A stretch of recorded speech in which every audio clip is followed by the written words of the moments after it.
आपने खाना खाते वक्त कुछ गौर किया? क्या? मैं ज्योति को समझा नहीं तेरी बात।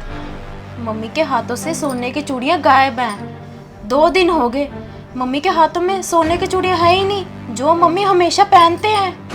अरे ज्योति, पापा ने ना मम्मी को ये चूड़ियां बड़े शौक से दिलवाई थी और मम्मी बड़े चाव से पहनते हैं और संभाल के भी रखते हैं। तुझे चिंता करने की कोई ज़रूरत नहीं है। और वैसे भी तू ना अपने काम से काम रखा कर। अगर पापा ने वो चूड़ियां मम्मी के लिए बनवाई थी तो मम्मी के हाथों में होनी चाहिए। मैं तो सिर्फ यही कह रही थी, आप तो ऐसे ही गुस्सा कर रहे हो। मैं तो सिर्फ आपको यही सलाह दूंगी, मम्मी से ना अभी जाकर पूछ लो वो चूड़ियां सोने की कहाँ हैं।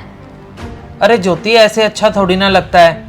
मम्मी को मैं कैसे पूछ सकता हूँ उनकी चूड़ियों के बारे में? असल में ना आपको एक बात बतानी थी। परसों बुआ जी आए थे, मम्मी और बुआ जी बाजार चले गए। जब वापस आए तो मम्मी के हाथों में वो चूड़ियां नहीं थी, मम्मी के हाथ खाली थे। अरे ज्योति, कहीं कुछ हो तो नहीं गया मम्मी के साथ? कोई चोरी वोरी? कहीं मम्मी ने हमें बताया ना हो। चल कोई बात नहीं ज्योति, मैं ना अभी करता हूँ मम्मी से जाके बात। हाँ जी हाँ, मम्मी से बात करते हैं। चल ज्योति।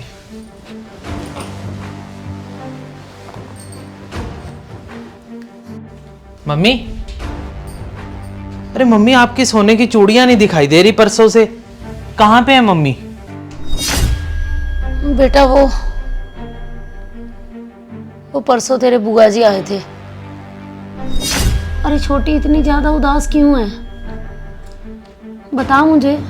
भाभी, आपको तो पता ही है इनकी तबीयत खराब रहती है।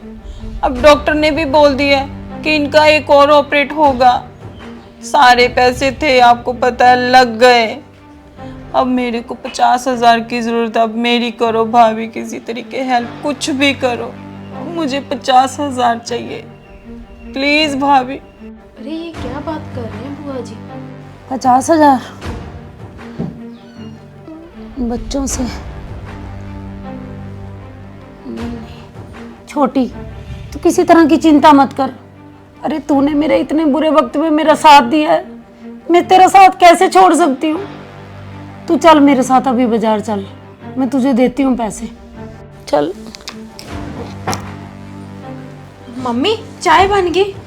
अरे बेटा, मैं थोड़ी देर में तेरी बुआ के साथ बाजार जा रही हूँ, अभी आती हूँ, फिर आके पीते हैं चाय।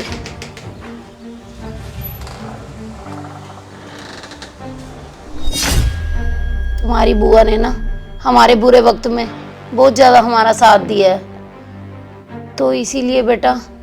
मम्मी, मुझे याद है बुआ जी और फूफा जी ने ना हमारा कभी बुरे वक्त में साथ नहीं छोड़ा, तो मम्मी हम कैसे उनका साथ छोड़ देंगे? मम्मी, आपको चूड़ियां देने की क्या जरूरत थी? आप एक बार मुझे तो बताते, मैं चाहे कहीं से कर्ज लेकर उनका इलाज करवाता। मम्मी, आपको मुझे बताना चाहिए था, आपने क्यों नहीं बताया मम्मी मुझे? वो बेटा, मुझे लगा कि तेरी छोटी सी नौकरी है तो तू उसमें घर खर्ची मुश्किल से चला रहा है, और वैसे भी अब तेरी शादी हो चुकी है, तो अब जो मेरे फर्ज थे तो तू वो कैसे निभाएगा? पर मुझे ये जानकर बहुत ज़्यादा खुशी हो रही है कि तू अपनी शादी के बाद भी अपनी बुआ जी और अपनी मम्मी के बारे में सोच रहा है, और अपनी माँ के ऊपर किए हुए एहसानों का तुझे अच्छी तरह सब कुछ याद है बेटा। मुझे बहुत खुशी हो रही है तेरी बात सुन के। अरे मम्मी, अगर शादी हो गई है तो क्या रिश्ते बदल जाते हैं मम्मी? हाँ मम्मी, आपकी चूड़ियाँ आज ही उठाकर लेकर आते हैं। आपकी ना सूनी कलाई हमसे देखी नहीं जाती। पैसों का इंतजाम मैं खुद से कर लूंगा मम्मी, आप चिंता मत करो। आप तो सिर्फ ये बताओ कि आपकी चूड़ियां किस सुनार के पास पड़ी हैं।